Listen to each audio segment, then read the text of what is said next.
Hi, and welcome to Enchantment of Eternity's 10 least favorite moments of Game of Thrones Season 5. So this list is for the 10 moments in Season 5 I really didn't like, and I felt less than the quality of Season 5. Spoiler warning for all of Game of Thrones up to Season 5.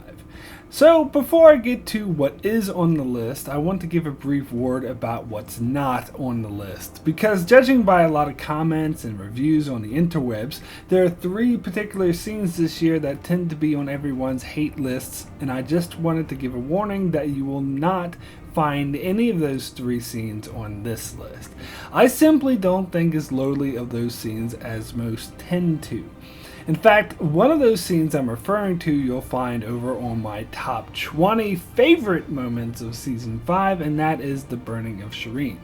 The other 2 moments being Jaime and Bronn's fight with the Sand Snakes and Sansa's wedding night. Neither one of those scenes bothered me as much as they seem to bother everyone else, and in fact I imagine most people's least favorite moments would be packed with scenes from the Dorne storyline, and yet you'll find only 2 moments from the Dorne storyline on my list. Although I do agree that Dorne's was by far the weakest link of the season, the individual moments from that storyline didn't bother me as much as it seemed to bother other people. I mainly didn't like that the storyline wasn't really thought out and it failed overall. So now, let me get straight on into what is on my list, starting with my number 10, under one condition from the Dance of Dragons. Prince Trystane here is a man of mercy. He's agreed to grant you your freedom. I'm glad to hear it. Pie looks good. There was one condition.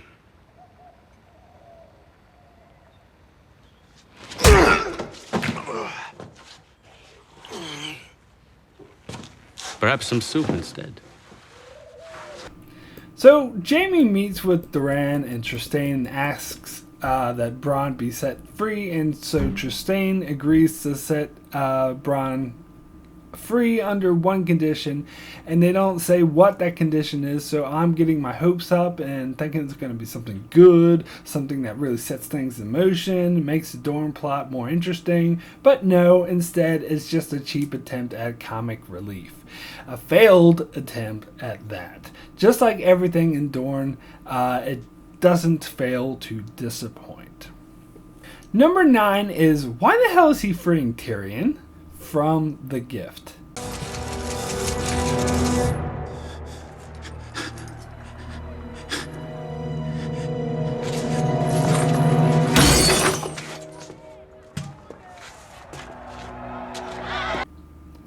This was almost a bit too convenient for the plot. This one guard dude just randomly frees Tyrion, and they give absolutely positively no explanation as to why he did this. I guess this guy was a big fan of Peter Dinklage. I don't know. I mean, his whole job is to guard the slaves, and that is to not let them leave, and he does the exact opposite of what he's supposed to do, thus risking his job and probably his life as well. Why? Well, that's a big fat I don't know. Or perhaps the real answer is because it's necessary for the plot. Maybe this guard is under the payroll of Dan and Dave. Who knows? Number 8 is, Ellaria, don't be an idiot, from Mother's Mercy. Myrcella? Myrcella?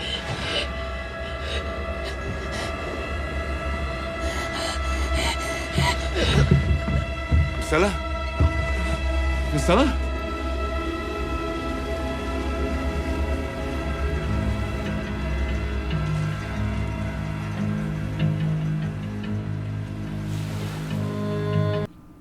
Okay, so in the previous episode, Doran made Ellaria kiss his ring and swear allegiance to him and warned if she ever betrayed him, he'd kill her. And she just goes and kills Myrcella anyway. Now, I know there's a theory out there that Doran is in on it, but I doubt that's the case because he would have, he would have put Trystane in danger. Plus, it seems like it was his plan all along to send Trystane to King's Landing to sit on the small council, and it really seems like Ellaria just fucked up that plan very badly. Plus, I don't think the show's clever enough to do something that interesting in Dorne. This was colossally stupid, just so Ellaria could get revenge on a Lannister because Oberyn died in a trial by combat that he volunteered for, and he lost because he was being too arrogant and overconfident. God, I really hope Doran just kills her at the start of the next season. Number 7 is, God damn it, Jon Snow, stick up for yourself, from The Dance of Dragons. You have a good heart, Jon Snow. It'll get us all killed.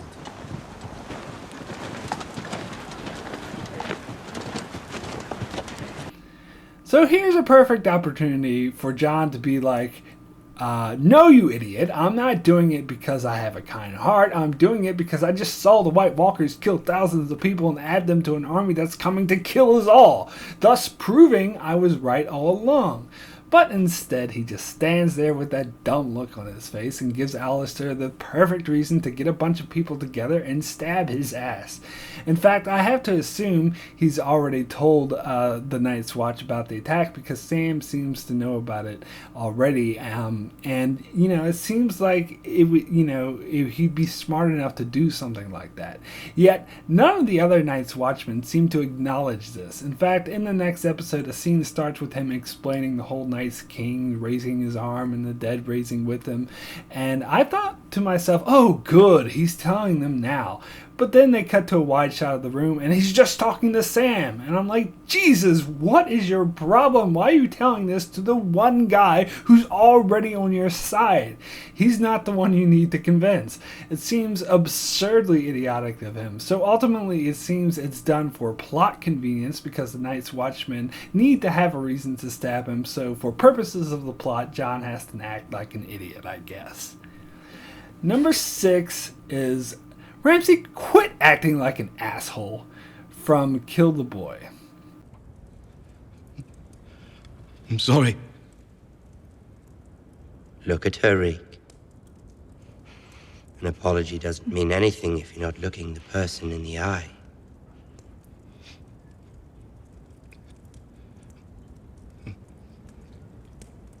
I'm sorry Sorry about what? for killing your brothers.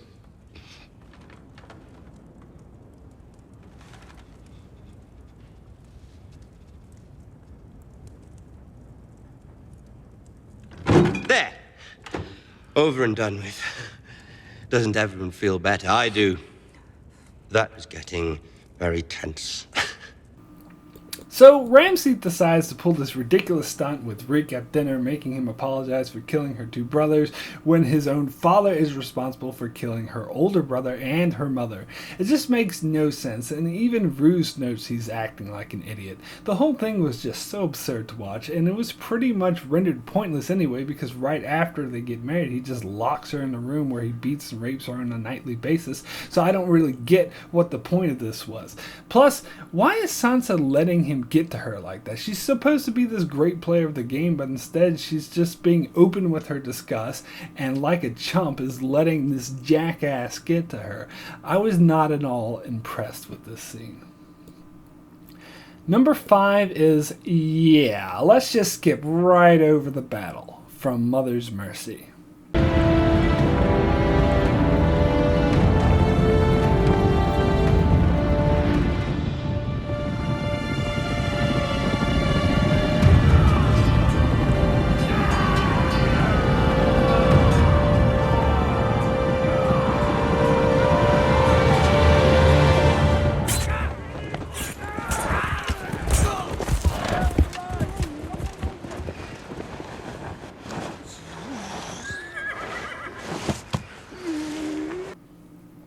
Now, this is probably an even bigger deal to those who have read the books because they've been waiting since 2011 to see this great Battle of Winterfell between Stannis and the Boltons, to see what would happen in the show, and they just skip right over the battle entirely.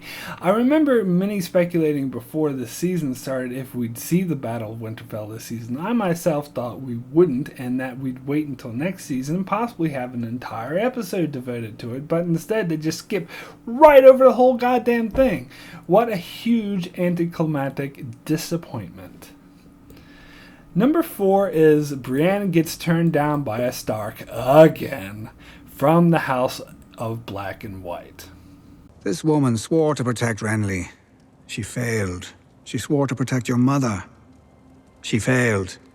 Why would I want somebody with your history of failure guarding Lady Sansa? Why should you have any say in her affairs? Because I am her uncle. I married her Aunt Lysa shortly before my beloved's untimely death.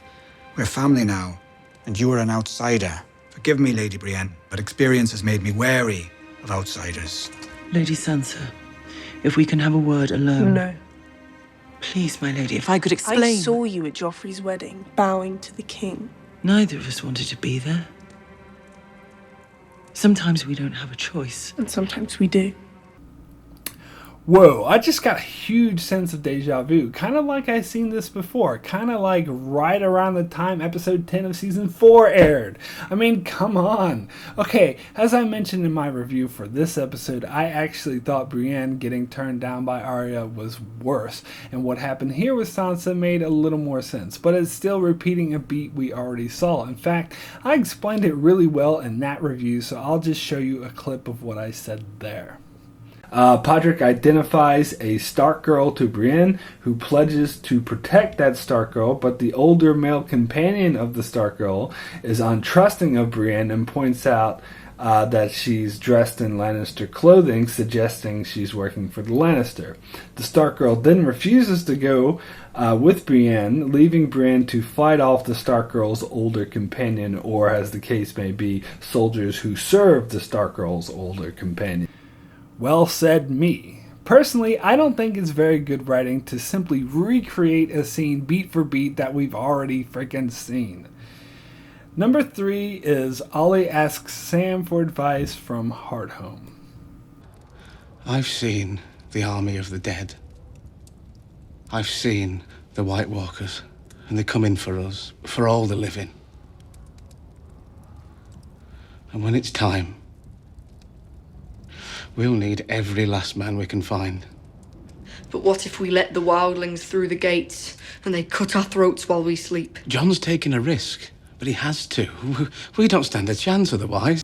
Speaking of repeating scenes we've already seen, just a few episodes prior to this one, we got an eerily similar scene where Ollie went to Jon asking him about his decision to help the wildlings, and it plays out almost exactly the same as this scene does. And in both cases, it seems like Jon and Sam's wise words just bounce right off his thick skull. While the first scene with Jon made sense as to why he would approach him, and I totally didn't get why he bothered asking Sam about it in the first place, as he obviously didn't even listen to a word he said, and apparently had already decided he was going to participate in Jon's assassination. Also, the showrunners absolutely foreshadowed to death that Ollie was going to do something bad to Jon Snow. Not just having both these scenes, but having every single scene that Jon and Ollie were in together have Ollie give Jon the stink eye and really emphasize how unhappy Ollie was. Jon comes off as an idiot, at the end by being surprised that Ollie was participating in the stabbing. No one in the audience was, I can tell you that much. This scene was the height of unnecessary, and all the foreshadowing with Ollie was just way too much overkill.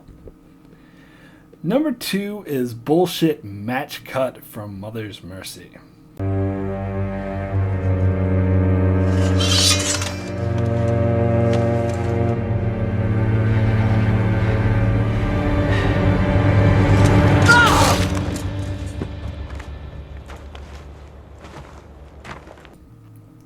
I liked how Stannis was like, go ahead and do your duty to Brienne. I thought this scene was badass, and I was looking forward to adding it to my 20 favorite moments list until they had to do this bullshit match cut and not actually show Stannis die. Honestly, the first thing I thought when I saw this scene was, oh great. Now I'm going to have to spend the entire break arguing with people on whether or not Stannis is dead. Gee, thanks a lot, showrunners, for ruining my break. Because I could tell what they were trying to accomplish here, because they've done similar shots like this. It was just a stylistic editing choice to show Stannis being killed, but sure enough, it brought on crowds of people who were insisting Stannis was still alive, and I got in a few drawn-out arguments about this, but for the record, I'm done arguing. Any attempt to engage me in argument over this will just be ignored or deleted. Everyone attached to the show that talked about this has confirmed Stannis is dead, and there was even a season 6 spoiler out that confirmed he's dead. So if you want to be in denial, that's your business. Don't involve me in it. But mainly, I blame the showrunners for this, because if they're going to kill off a major character who's a major candidate for the throne, they need to fucking show that shit. This stylistic editing choice is bullshit and ruined what could have been a great scene. And now, on to my number one least favorite moment in Game of Thrones Season 5, and that is, you just missed the friggin' candle! From Mother's Mercy.